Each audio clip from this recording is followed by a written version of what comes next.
What's going on, everybody, and welcome back to From The Bench Vols. I'm your host, Will Meadows, and welcome to not a Wednesday edition, not a Friday edition, but a Tuesday edition of From The Bench Vols, something that we haven't seen since really the beginning of this channel, since it started last football season. So we're here for a Tuesday edition of From The Bench Vols, and I appreciate you guys for tuning in. I wanted to get an extra episode out for you guys this week, as we missed one last week, last Friday. We did not put out an episode. If you guys watched the Wednesday edition, I talked a lot about me moving into college and how that's coming up. I move in this weekend, so I was trying to get things packed up at my dad's house in this little studio that we have here. It looked like a volcano of clothes erupted, so I was not able to get an episode out for that. I hope you guys understand. I am very sorry about that, but we're going to get an extra episode out for you guys this week again, trying to get a lot of packing done as I move into my dorm at the University of Tennessee this weekend. Also, a little two kind of announcements. One, I'll start off short.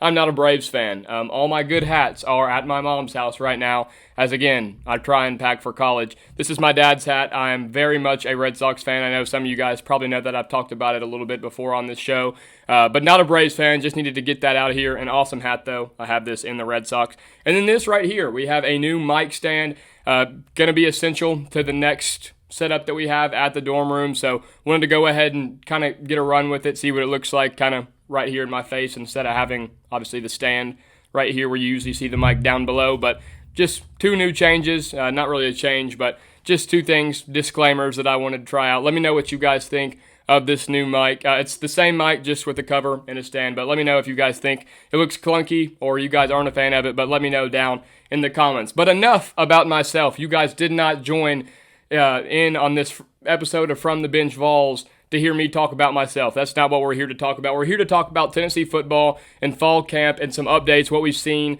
some intel on fall camp as it's been. Obviously, this week is that second week of fall camp. It's the big one. There's a scrimmage this Saturday. That's where you're going to see a lot of depth chart moves, and your real information is going to come from this Saturday in that scrimmage. That's 11 on 11. It's pads. It's where guys are fighting for spots. You'll see a lot of changes in the depth chart after Saturday in that scrimmage. But last week, man, obviously, I'll kind of start with the thing that kind of went viral around the nation in terms of college football right now. The infamous blurred out video of the said quarterback throwing an interception to Colton Hood. It was a video. If you haven't seen it, it's on Ball Football's Twitter, Instagram, TikTok, I assume.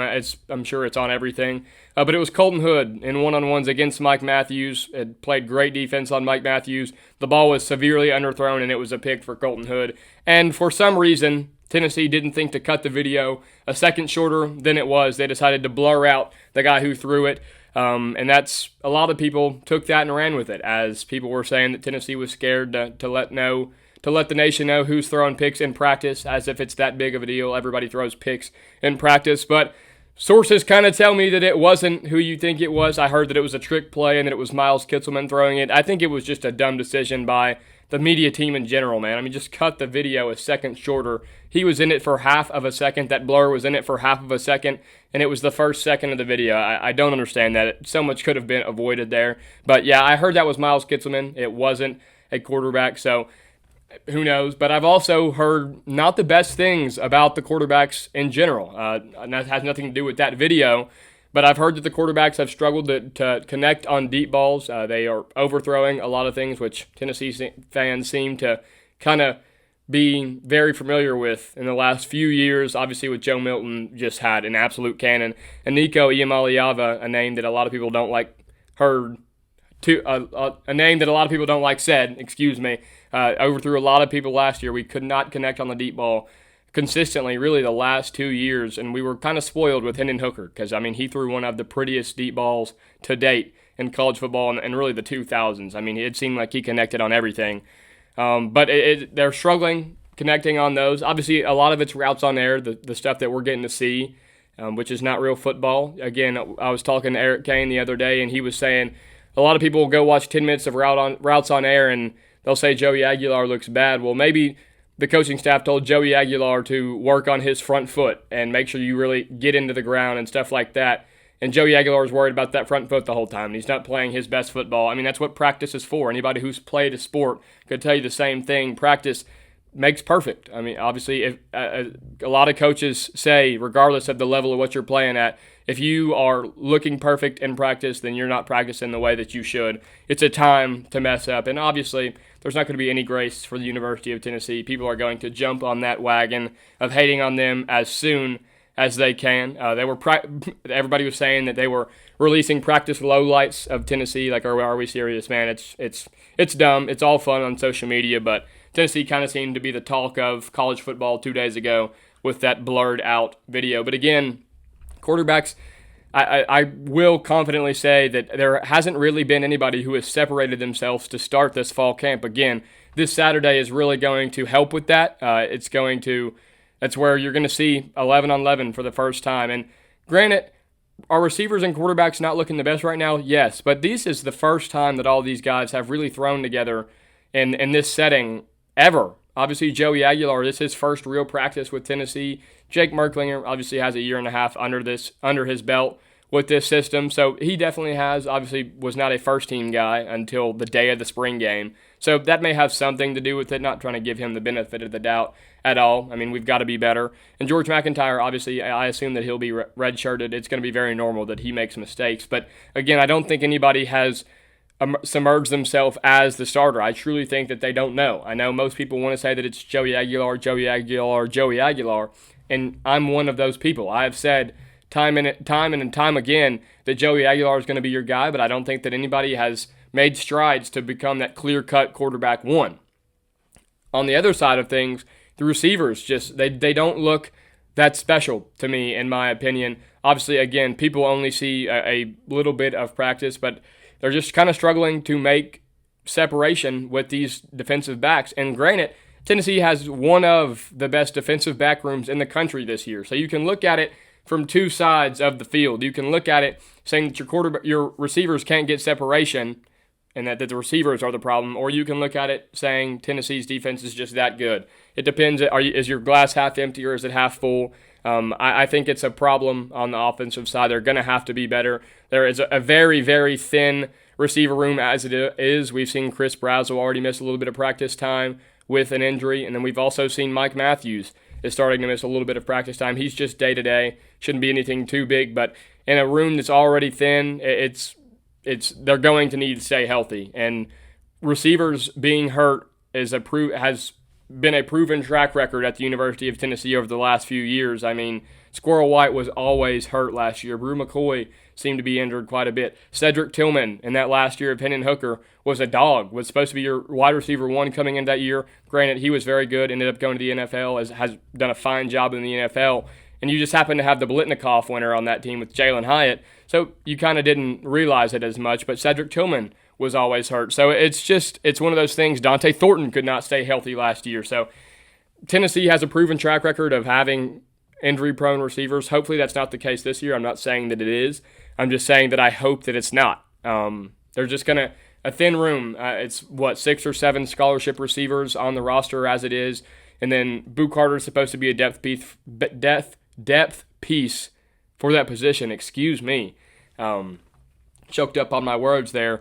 Boo Carter, an update on him. I think he started practice a couple days ago.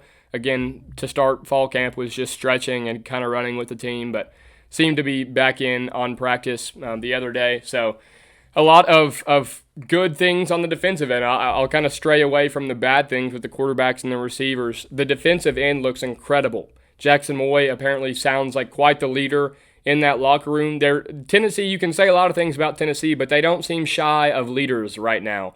And does that win you football games? No. Culture is a great thing to have, but it depends on how you play on the football field. But culture is a great thing to have. Jackson Moyes has proven to be a big leader. Joshua Joe says we've seen Miles Kitselman in the way that he's talked about this culture and all the things. We've heard things about Jake Merklinger being a good leader. So they don't lack a culture in this locker room, but they just got some things that they're going to have to work on. And again, that is what practice is for. I've heard great things of Rickey Gibson saying that he looks 1A and 1B with Jeron McCoy right now. I don't want anybody to forget how good Jeron McCoy is. I'm not saying that Rickey Gibson can't be that good. Jeron McCoy is the best defensive back in America. And I know that could be Homer. Some people would say that. He's a projected top 15 pick in next year's NFL draft. Jeron McCoy is that guy. And once he gets back from injury, hopefully he's back 100% and he picks up right where he left off, he will be a first-round surefire pick next year in the NFL draft. And if you guys follow me on TikTok, and sometimes I post YouTube shorts on this platform, but we've kind of got not into it, but some people, I posted a TikTok the other day, or I guess it was 2 days ago, of Jeron McCoy, and I was saying that he was underrated, but I wasn't directing it towards the nation. I was saying Jeron McCoy is underrated within his own fan base. And I know that may sound crazy, and I know there's going to be some of you guys saying, oh, we know how good Jeron McCoy is. I'm telling you right now, as someone, so I'm not claiming to be a professional. I don't cover Tennessee athletics professionally. This is a hobby. I love doing it. I hope that it will become a profession one day. But I consistently post content to the Tennessee fan base. I'm telling you right now, this fan base does not realize how good Jeron McCoy is. I'm telling you that right now. Jeron McCoy is the third defensive back in the history of Tennessee football to be named first-team preseason All-American. And again, it should be a surefire first-round pick next year. Only 5 defensive backs in the history of Tennessee football have achieved that accomplishment. So I was making the comment on my last episode that Jeron McCoy is on pace to be one of the better defensive backs to ever come through the University of Tennessee. I had so many people telling me that he's just not even close, that I haven't watched enough Tennessee football in my young years, all the things, stuff that I hear a lot as a young guy trying to cover this sport. Again, doesn't affect me in any way, but Jeron McCoy is very much there. I mean, just turn on the film, look at the numbers, look at the achievements and stuff like that. Jeron McCoy is very much on pace for being one of the best defensive backs in the history of Tennessee football. It's just plain and simple.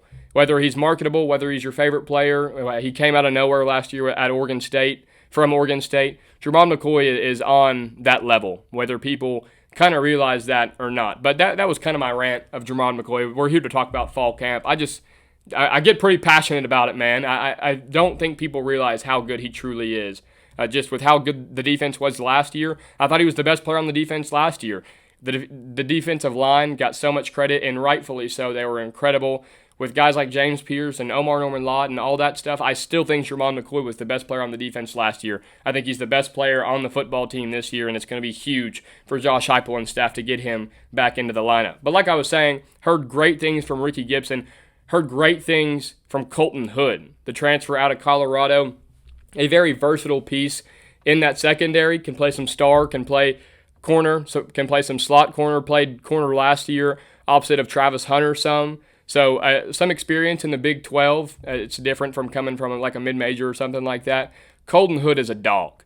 I think he's going to be a huge playmaker for Tennessee this year. I think he is everything that Josh Heupel and this staff wanted him to be, and then some. An incredible athlete, just seems to be all over the field. And then this defensive line room still looks incredible. I expect some big years from, obviously, Joshua Josephs was a very good piece to that Tennessee defense last year. If he can get home to the quarterback some more this year, he is going to excel. And I think that he will skyrocket in NFL mock drafts. But also guys like Tyree West, I think he's going to start to put it together.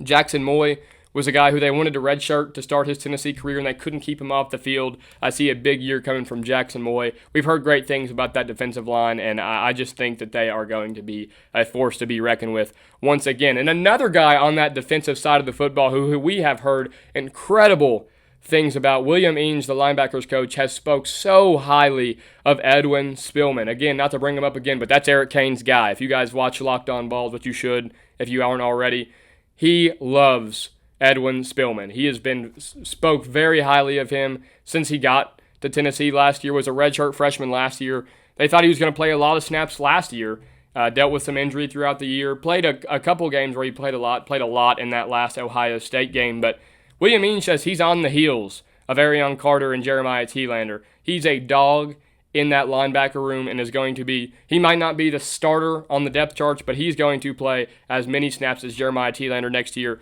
Edwin Spillman is going to be a guy next year for Tennessee's defense, so be on the lookout for that as well. The defense as a whole, I mean, you can speak about every player, go down the line, and you'll see a lot of stuff. We've heard great things about some of the young DBs as well. There's a lot to look forward to on that side of the football once again this year. And then offensively, kind of some good things about offense. We've heard good things from the running back, stuff like that. We've also heard really good things about the freshman tight end, Jack Van Dorselaer, Desan Brom.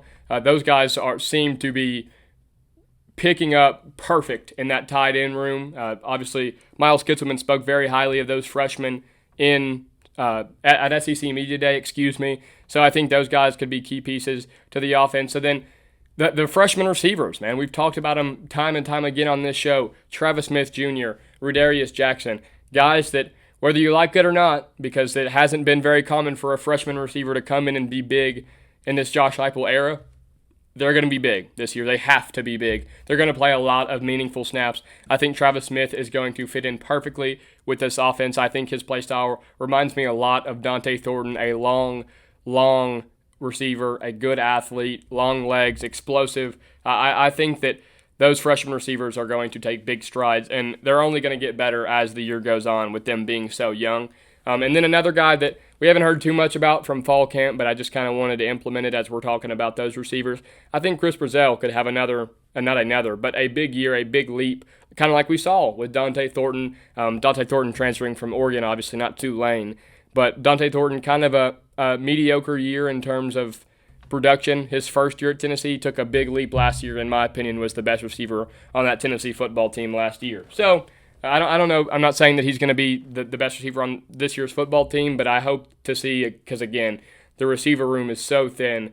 I hope to see some improvement there, and we're going to see. Like I said, this is not to be a overreaction video saying that the quarterbacks and receivers are just going to suck. I'm not saying that at all. Again, as someone who's played sports my whole life, I understand that practice is not supposed to be pretty, and I know a lot of people would like to overreact about that. And these insiders and stuff like that, man, they're only there for 10 to 15 minutes, getting to see these guys routes on air and stuff like that. We don't get to see, these guys are practicing all day long in fall camp. It's a hard few weeks for those guys, so nobody knows really until you get behind closed doors what's going on back there, but I hope that it all kind of gets figured out. The quarterback situation kind of works itself out, and those receivers get healthy. That's the main thing, man. They've got to stay healthy and show some improvement against, again, they're practicing against some of the best of the best. I guess that's kind of the way I'd look at it. They need to get better, but they are practicing against some of the best defensive backs in the country. But I think that's going to wrap it up. This is a little bit of a shorter episode